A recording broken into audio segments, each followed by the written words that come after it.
ఇక మరోవైపు BRS party అభ్యర్థి మాకంటి సునీత ఎల్లారెడ్డిగూడలోని నవోదయ కాలనీలో కుటుంబ సమేతంగా తన ఓటు హక్కును వినియోగించుకున్నారు. కాంగ్రెస్ అభ్యర్థి నవీన్ యాదవ్ యూసఫ్ కూడా ప్రభుత్వ పాఠశాలలో తన ఓటు హక్కును వినియోగించుకున్నారు. నవీన్ యాదవ్ తన అనుచరులతో వచ్చి ఓటు వేశారు. ఇక దర్శకుడు రాజమౌళి తన ఓటు హక్కును వినియోగించుకున్నారు. షేక్పేట్ డివిజన్లోని ఇంటర్నేషనల్ స్కూల్ పోలింగ్ కేంద్రంలో ఆయన ఓటు వేశారు. ఇక బీజేపీ అభ్యర్థి లంకల దీపక్ రెడ్డి కూడా తన ఓటు హక్కును వినియోగించుకున్నారు. దీనిపై మరింత సమాచారాన్ని మా ప్రతినిధి హరీష్ ఫోన్ లైన్ ద్వారా అందిస్తారు. హరీష్, చెప్పండి, జూబ్లీహిల్స్ ఉప ఎన్నికల పోలింగ్ ఎలా కొనసాగుతుంది? అప్డేట్స్ ఏంటి? రైట్ వెన్నెల, జూబ్లీహిల్స్ ఉప ఎన్నికకి సంబంధించి కూడా పోలింగ్ ఇప్పుడు మందకొడిగా కొనసాగుతుందని చెప్పొచ్చు. ఉదయం ఏదైతే 7 గంటలకు సంబంధించి కూడా పోలింగ్ ప్రక్రియ ప్రారంభమైంది. పలు చోట్ల కూడా ఈవీఎంలకు సంబంధించి కూడా మొరాయించిన పరిస్థితి అయితే కనిపిస్తుంది. అక్కడ సంబంధించి కూడా ఈవీఎంలను రీప్లేస్ చేసి పోలింగ్ కంటిన్యూ చేస్తున్న పరిస్థితి అయితే ఉన్నది. 11 ప్రాంతాల్లో బూత్ లోని ఏదైతే బోరాబండకు సంబంధించి కూడా బూత్ 348తో పాటుగా 11 ప్రాంతాల్లో కూడా ఈవీఎంలు మొరాయించాయి. కొద్దిసేపుకు సంబంధించి కూడా అక్కడ పోలింగ్ ను ఆపివేశారు. అక్కడ ఈవీఎంలకు సంబంధించి కూడా రిప్లేస్ చేస్తూ అక్కడ పోలింగ్ కంటిన్యూ చేస్తున్న పరిస్థితి అయితే కనిపిస్తా ఉన్నది. ఇప్పటికే కాంగ్రెస్ నుంచి నవీన్ యాదవ్, అలాగే బీఆర్ఎస్ నుంచి మాగంటి సునీత, బీజేపీ నుంచి కూడా లంకల దీపక్ రెడ్డి సంబంధించి కూడా వాళ్ళ కుటుంబ సమేతంగా ఓటు హక్కును వినియోగించుకున్నారు. యూసుఫ్గూడలో నవీన్ యాదవ్ సంబంధించి కూడా ఆయన ఓటు వేసిన పరిస్థితి ఉంది. ఇక దాంతో పాటుగా అయితే సునీతకు సంబంధించిన బీఆర్ఎస్ పార్టీ నుంచి మాగంటి సునీత కూడా కుటుంబ సమేతంగా ఓటు వేశారు. మొత్తంగా పోలింగ్ సంబంధించి కూడా 407 పోలింగ్ కేంద్రాలను ఏర్పాటు చేశారు.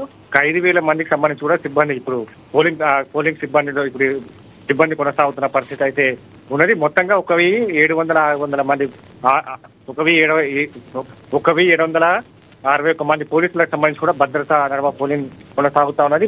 మొట్టమొదటిసారిగా ఇప్పుడు ఏదైతే డ్రోన్ కి సంబంధించి కూడా ఏర్పాటు చేయడం జరిగింది.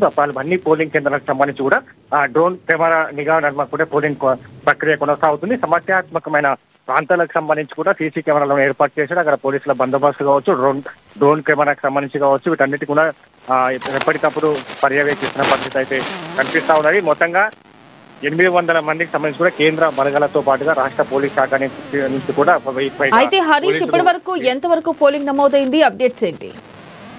రైట్, ఉదయం 7 గంటలకు సంబంధించి కూడా పోలింగ్ ప్రక్రియ కొనసాగుతున్న నేపథ్యం అయితే వస్తుంది. పలు ఏదైతే కేంద్రాల్లో సంబంధించి ఈవీఎంలు మొరాయించడం జరిగింది. అక్కడ సంబంధించి కూడా పోలింగ్ సంబంధించి కూడా ఆలస్యంగా ప్రారంభమైన పరిస్థితి అయితే ఉంది. కాబట్టి ఉదయం నుంచి 7 గంటల నుంచి ఇప్పటి వరకు 10 గంటల వరకు సంబంధించి కూడా 10% పోలింగ్ అయితే ఇప్పుడు నమోదైన పరిస్థితి అయితే కనిపిస్తా ఉన్నది.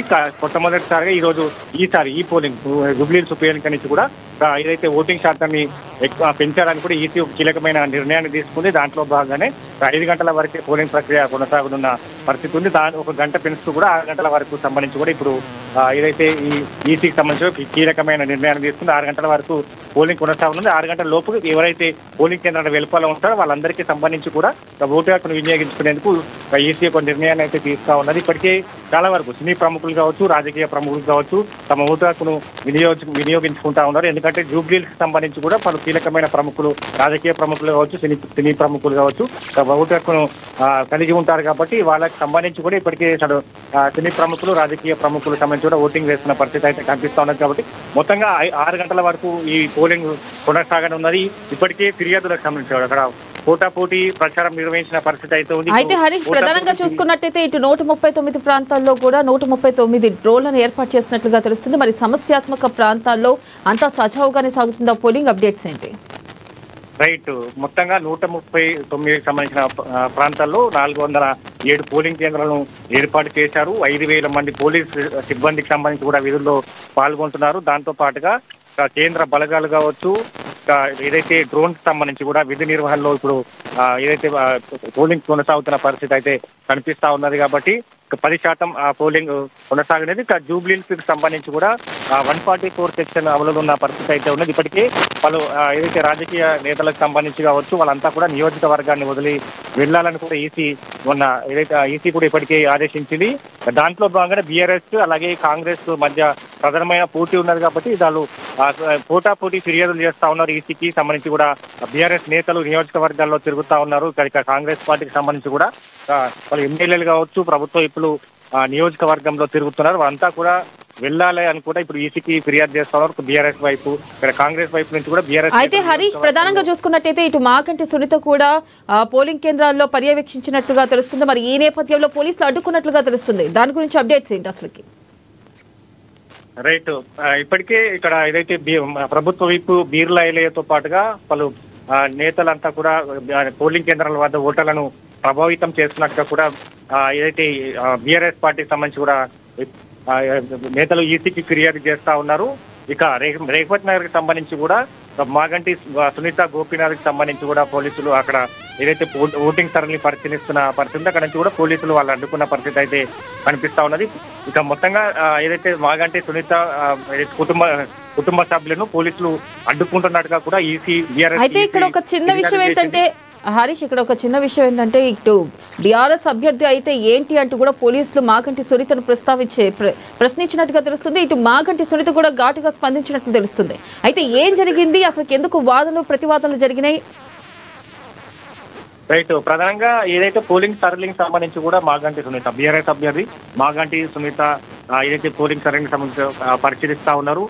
వాళ్ళకి సంబంధించి కూడా రేవత్ నగర్ లోని ఒక పోలింగ్ బూత్ ను ఏర్పాట్లకు సంబంధించి కూడా మాగంటి సునీత గోపీనాథ్ సంబంధించిన ఏదైతే కుటుంబ సభ్యులను పరిశీలిస్తున్న క్రమంలో పోలీసులు వాళ్ళను అక్కడ అడ్డుకున్నారు. అక్కడి నుంచి వెళ్లిపోవాలని కూడా బలవంతంగా పంపిస్తున్న పరిస్థితి అయితే కనిపిస్తా ఉంది. ప్రధానంగా పోలింగ్ కి సంబంధించి కూడా ప్రక్రియ కొనసాగక ముందుకే వాళ్ళంతా కూడా లోపలికి వెలుపలికి వెళ్లేందుకు ప్రయత్నించారు. అందులో భాగంగానే పోలీసులు మేము అక్కడ అడ్డుకున్నామని కూడా ప్రాథమికంగా పోలీసులు తెలుపుతున్న పరిస్థితి అయితే కనిపిస్తుంది. దాంతో పాటుగా ఏదైతే రేవత్ నగర్ డివిజన్ లోని మాజీ మంత్రి శ్రీనివాస్ గౌడ్ సంబంధించి కూడా అక్కడ ఆయన పర్యటన చేశారు. అక్కడ ఓటర్లను ప్రభావితం చేస్తున్నట్టుగా కూడా కాంగ్రెస్ పార్టీ అభ్యర్థి నవీన్ యాదవ్ తరఫు నుంచి కూడా ఈసీకి ఫిర్యాదు చేసిన పరిస్థితి అయితే కనిపిస్తా ఉన్నది. ఇక మొత్తంగా ఈ బీఆర్ఎస్ నేతలు కావచ్చు, కాంగ్రెస్ పార్టీకి సంబంధించి కూడా నేతలు, ఇతర నియోజకవర్గాలకు సంబంధించిన ఎమ్మెల్యేలు పోలింగ్ ఓటర్లను ప్రభావితం చేస్తున్నట్టుగా కూడా దాదాపుగా ఇప్పటికీ బీఆర్ఎస్ పార్టీ నుంచి కూడా 28 సంబంధించి కూడా ఫిర్యాదులు అందజేయడం జరిగింది. ఇప్పటికే పోలీసుల నుంచి కూడా ఆదేశిస్తా ఉన్నారు. ఎవరైతే నియోజకవర్గాల్లో ఉన్నారో వాళ్ళంతా కూడా వెళ్లిపోవాలని కూడా పోలీసులు. అయితే హరీష్, ఇక్కడ చూసుకున్నట్టు ఇటు బీఆర్ఎస్ కార్యకర్తలకి అలాగే పోలీసులకు మధ్య కూడా వాగ్వాదం జరిగినట్లుగా తెలుస్తుంది. మరి ఈ నేపథ్యంలో అక్కడ పరిస్థితి చక్కబడిందా? రైట్, ప్రధానంగా రేవత్ నగర్ డివిజన్ లకు సంబంధించిన మంత్రి శ్రీనివాస్ గౌడ్ కావచ్చు, ఇతర బీఆర్ఎస్ నేతలు అక్కడ ఏదైతే పరిశీలిస్తున్న పరిస్థితి అయితే కనిపిస్తా ఉన్నది. ఈసీ నియమాల ప్రకారం ఎవరైతే ఇతర నియోజకవర్గానికి సంబంధించిన నేతలు ఉంటారో వాళ్ళంతా కూడా జూబ్లీహిల్స్ నియోజకవర్గం నుంచి కూడా వెళ్లిపోవాలని ఆదేశించింది. కాబట్టి వాళ్ళంతా కూడా ఈ జూబ్లీహిల్స్ ఉప ఎన్నికకు సంబంధించి కూడా ఆ పోలింగ్ కేంద్రాల్లో తిరుగుతూ ఓటర్లను ప్రభావితం చేస్తున్నట్టుగా కూడా ఒక చిన్న వాగ్వాదం జరిగింది. అక్కడ కాంగ్రెస్ కార్యకర్తలు కావచ్చు, బీఆర్ఎస్ కార్యకర్తలు కావచ్చు, నేతల మధ్య కూడా చిన్న వాగ్వాదం అక్కడ సంబంధించి కూడా పోలీస్ శాఖ దాన్ని పోలీసులు కూడా సద్దుమణిగించారు. అక్కడి నుంచి వెళ్లిపోవాలని కూడా సూచించడం జరిగింది. ప్రధానంగా జూబ్లీహిల్స్ కి సంబంధించి కూడా మొత్తంగా సమస్యాత్మకమైన పోలింగ్ కేంద్రాలు ఏవైతే ఉంటే అక్కడ పూర్తి స్థాయిలో పటిష్టమైన బందోబస్తు ఏర్పాటు చేశారు. అలాగే కేంద్ర బలగాలను ఏర్పాటు చేశారు. మొట్టమొదటిసారిగా డ్రోన్ నిఘాలు పోలింగ్ కొనసాగుతున్నది కాబట్టి ఎక్కడైతే అక్కడ వివాదం తలెత్తితే క్షణాల్లో పోలీసులకు సంబంధించిన అలర్ట్ చేసేందుకు కమాండ్ కంట్రోల్ అటాచ్మెంట్ కూడా సీసీ కెమెరాను చేయడం జరిగింది. డ్రోన్ కెమెరా అటాచ్మెంట్ కూడా సీసీకి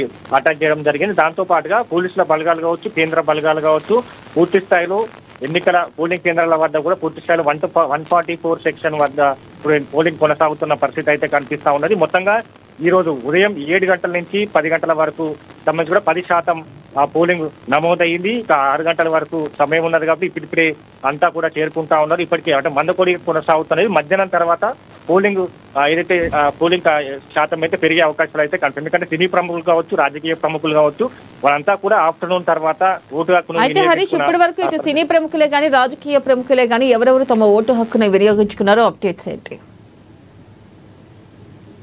మంచి కావచ్చు, మరోవైపు అభ్యర్థులు బీఆర్ఎస్ పార్టీ నుంచి కూడా మాగంటి సునీత అలాగే నవీన్ యాదవ్ కాంగ్రెస్ నుంచి నవీన్ యాదవ్ తమ ఓటు హక్కును వినియోగించుకున్నారు. అలాగే సినీ నటుడు కనకన బర్ని ఓటు హక్కును వినియోగించుకున్నారు. ఆయనతో పాటుగా దర్శకుడు ఆర్జీవి కూడా తన ఓటు హక్కును వినియోగించుకున్న పరిస్థితి అయితే కనిపిస్తా ఉన్నారు. ఇప్పటికంటే చాలా వరకు అంటే సినీ ప్రముఖులకు సంబంధించి కూడా ఇప్పుడిప్పుడే చేరుకుంటా ఉన్నారు. మధ్యాహ్నం తర్వాత అందరూ